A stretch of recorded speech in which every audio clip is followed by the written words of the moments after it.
Do you know that 80% or 76 to 80% of people now live in cities? And Malaysia also, 76 of our population live in cities and live in urban areas. So if we don't have a lot of nature in our cities, kids growing up in it won't know what nature is. They'll only know rats, cockroach, pigeons. Huh? And you ask them to protect nature, they go, alamak, what for, right? Like, you know, and that's really sad. 马来西亚以富饶的天然资源为傲，但人们在接受这些自然馈赠的时候，却浑然不知我们的生物多样性正在逐渐消失。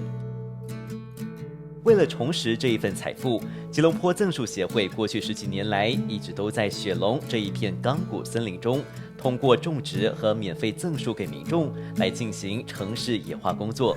这个绿意盎然的普莱森林步道，正是他们协助管理的项目之一。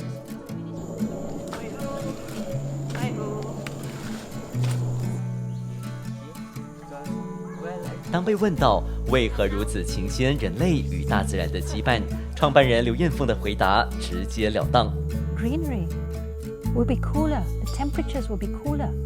We don't necessarily need trees. Even this shrubbery here already can reduce the temperature. Even if we had grass instead of tarmac, already we could reduce the temperature.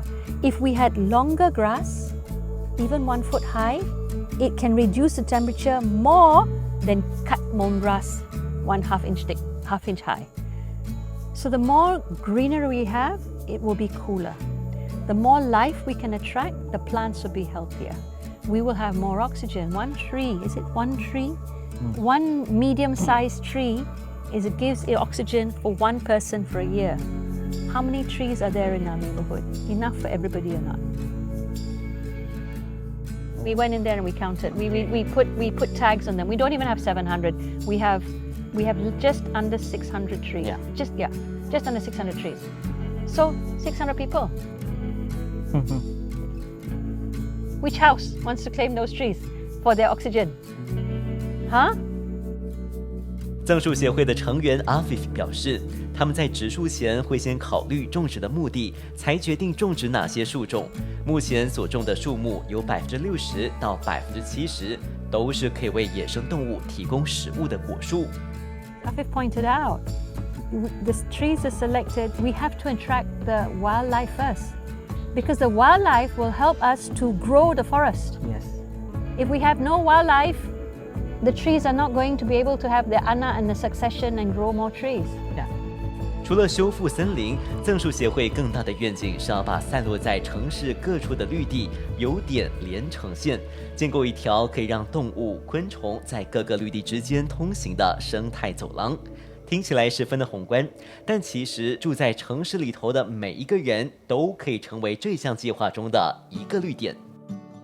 So that concept, that Master Plan Rantan Urban Green Space, it's a multi-stakeholder project. It's anybody who's interested, whether you're a resident, you want to connect your garden to your neighbor's garden, to the local taman, on that level is important. Or even if you are on a balcony apartment and you connect your balcony with your friend's balcony, and maybe that whole tingkat, the balcony's got a little bit of plants, so if a bird flies up, the bird can at least fly from balcony to balcony, you know, and get more food.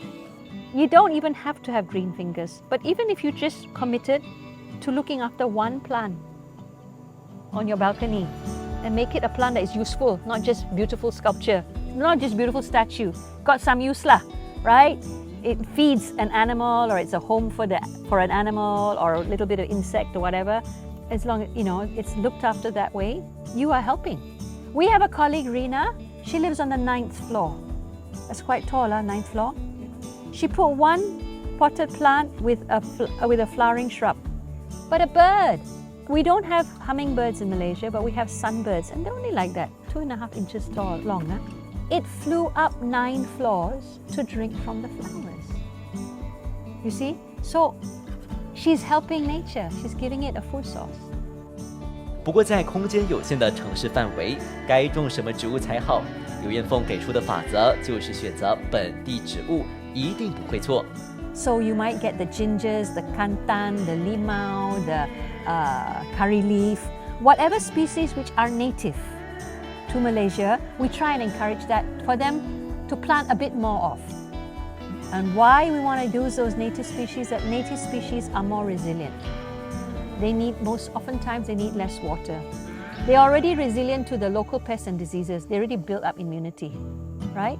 The fauna and flora already know them. Can eat or not? Okay, I can eat. Cannot eat? Okay, I'll stay away. So that adaptation process is already sorted out. Okay, it's already inbuilt in all the animals and insects and worms' DNA. We're not saying change all your plants to native plants. No, we're just saying plant a bit more. You can still have your wonderful range of garden plants, but maybe a bit more conscious. Okay lah, this one I plant for the butterflies lah.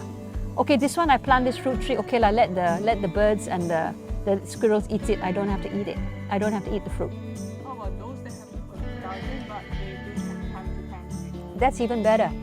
You know, when you have a garden and you don't have time to tend to it, you can put a few potted plants there and all that. And if the leaves drop and they collect in a pile, let them. You know, give 2 feet by 2 feet, 2 feet by 3 feet. Put all the leaves there. Then you get the little bug insects, the leaf litter insects that will help decompose the leaves. You get other insects. You get the frogs maybe taking shelter under there. It's so stressful for human beings living in the city.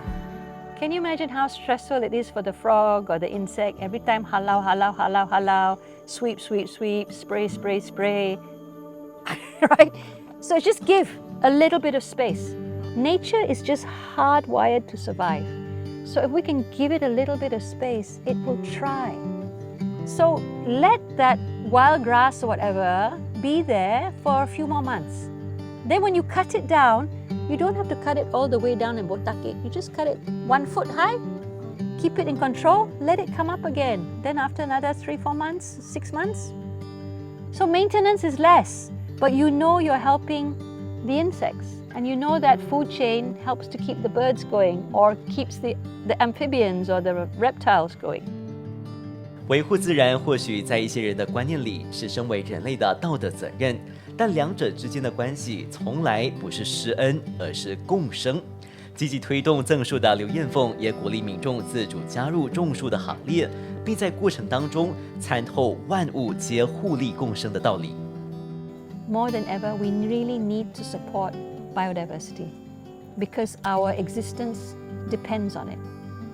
Because biodiversity gives us the water and gives us a succession of plants so that we can always have water and we can always have oxygen and we can always have food. But without the biodiversity, if we didn't have the pollinators anymore, our forests and plants will eventually die. There's nothing to help to make new plants, right? Unless we do the human effort or we are constantly planting ourselves. And it costs a lot of money. You had your experience of planting a tree. It does take effort, right? Yeah. We want to try and get as many people involved to come to this trail so that they can see for themselves how tough it is to plant, can't simply plant back, and how nature can do it all naturally for us if we just let it.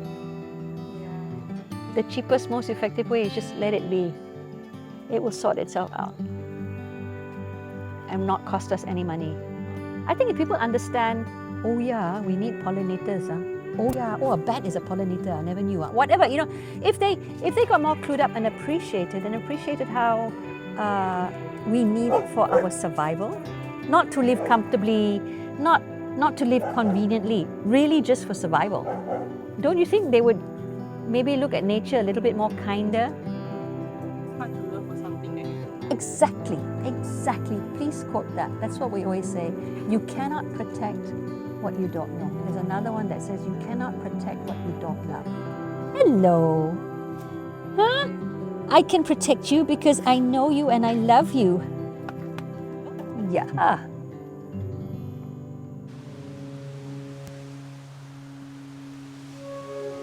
Nature now is kind of struggling, and there are a lot of species going extinct. Human beings are wiping out or have wiped out already since 1950s. We've wiped out 50% of all known species known to man in the last 70 years alone. And scientists are telling us by the end of this century we'll lose another half. And Malaysia's got 1,700 species on the brink of extinction. You know, And all these animals, like Afif was mentioning earlier, they all play a role in keeping nature balanced, in keeping nature having a succession of plants, keeping nature in harmony. We need as many insects and birds and reptiles and mammals to keep it healthy. So people have to appreciate that biodiversity is the very reason why we are here in the first place.